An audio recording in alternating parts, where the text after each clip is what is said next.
One wrong lift can damage your back for the rest of your life. And the scary part? Most workers don't even realize they're doing it wrong. Material handling injuries are among the most common workplace accidents worldwide. Back pain, torn muscles, crushed fingers, slipped discs, and permanent joint damage often start with small mistakes repeated every single day. Mistake number 1, lifting with your back instead of your legs. When workers bend at the waist and jerk heavy loads upward, massive pressure hits the spine instantly. Over time, this can lead to chronic pain and lifelong mobility problems. Mistake number 2, twisting while carrying weight. Your body is not designed to rotate under heavy load. One sudden twist can strain muscles or even damage spinal discs. Mistake number 3, carrying more than you can safely handle. A lot of folks ignore the warning signs just to try and save some time.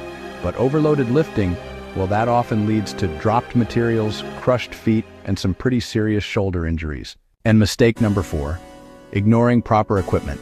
Hand trucks, forklifts, lifting straps, and conveyors. These things exist for a reason. Refusing to use them, honestly, just increases your risk dramatically. Safe material handling isn't about strength. It's about technique, awareness, and patience. Because really, one careless moment at work can create pain that lasts a lifetime. Follow for more workplace safety lessons that could save lives.